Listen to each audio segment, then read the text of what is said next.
হাসিনা গেছে দিল্লিতে, মোদি যাবে কোন গলিতে। হাসিনার বুদ্ধিতে মোদির বুকে জ্বলেছে আগুন। সংসদ থেকে পালালো মোদি, কি বিশ্বাস হচ্ছে না? তাহলে ভিডিওটা শেষ পর্যন্ত দেখেন, দেখলে বুঝতে পারবেন হাসিনা যে রাস্তা গেছে ওই রাস্তা ধ্বংস হয়ে গেছে, হাসিনা যেখানে গেছে ওইখানে ধ্বংস হয়ে গেছে। এটাই তার বাস্তব প্রমাণ। দেখুন ভিডিওটা, ভালো লাগলে শেয়ার করে প্রত্যেকটা ভাইকে দেখার সুযোগ করে দিন। এখন আগুনের লেলিহান শিখা।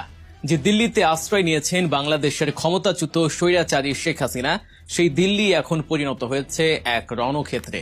ছাত্র জনতার উত্তাল আন্দোলনের মুখে রীতিমতো কাঁপছে ভারতের ক্ষমতার কেন্দ্রবিন্দু। জীবন বাঁচাতে তড়িঘড়ি করে করা নিরাপত্তার ঘেরাটোপে সংসদ ভবন ছেড়ে পালিয়েছেন খোদ প্রধানমন্ত্রী নরেন্দ্র মোদী। হ্যাঁ, ঠিকই শুনছেন, বাংলাদেশের 24 জুলাই আগস্টের গণ অভ্যুত্থানের ঠিক যেন এক কার্বন কপি এখন মঞ্চস্থ হচ্ছে ভারতের মাটিতে। আর এই আন্দোলনের নেতৃত্বে রয়েছে এক অভিনব নামে রাজনৈতিক দল, ককরোচ জনতা পার্টি বা তেলাপোকা জনতা পার্টি। আশ্চর্যের বিষয় হল, বাংলাদেশের ছাত্র জনতাকে যেভাবে নির্বিচারে গুলি আর লাঠি পেটা করে দমানোর চেষ্টা করেছিলেন হাসিনা, ঠিক সেই একই কায়দায় একই স্টাইলে দিল্লি রাজপথে এখন পিটানো হচ্ছে এই তেলাপোকা তথা প্রতিবাদী শিক্ষার্থীদের।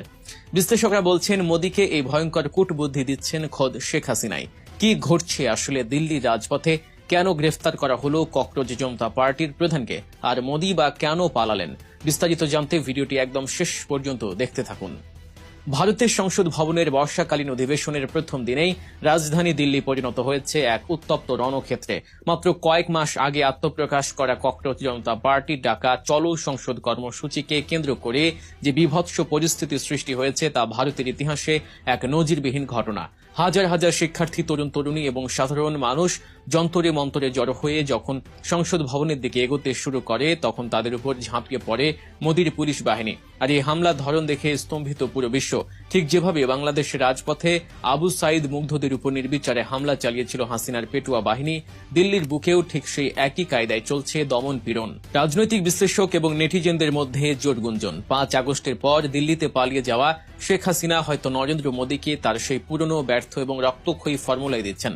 হাসিনাও ভেবেছিলেন পুলিশ দিয়ে, টিয়ার শেল আর জলকামান দিয়ে ছাত্র আন্দোলন থামিয়ে দেবেন।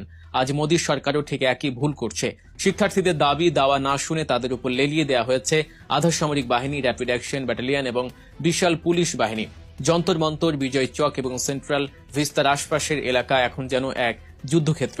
ব্যারিকেড ভেঙে শিক্ষার্থীরা যখন এগোতে চাইছে, তখন তাদের উপর চলছে নির্বিচার লাঠিচার্জ। ফাটানো হচ্ছে একের পর এক টিয়ার শেল, ছোড়া হচ্ছে জলকামান।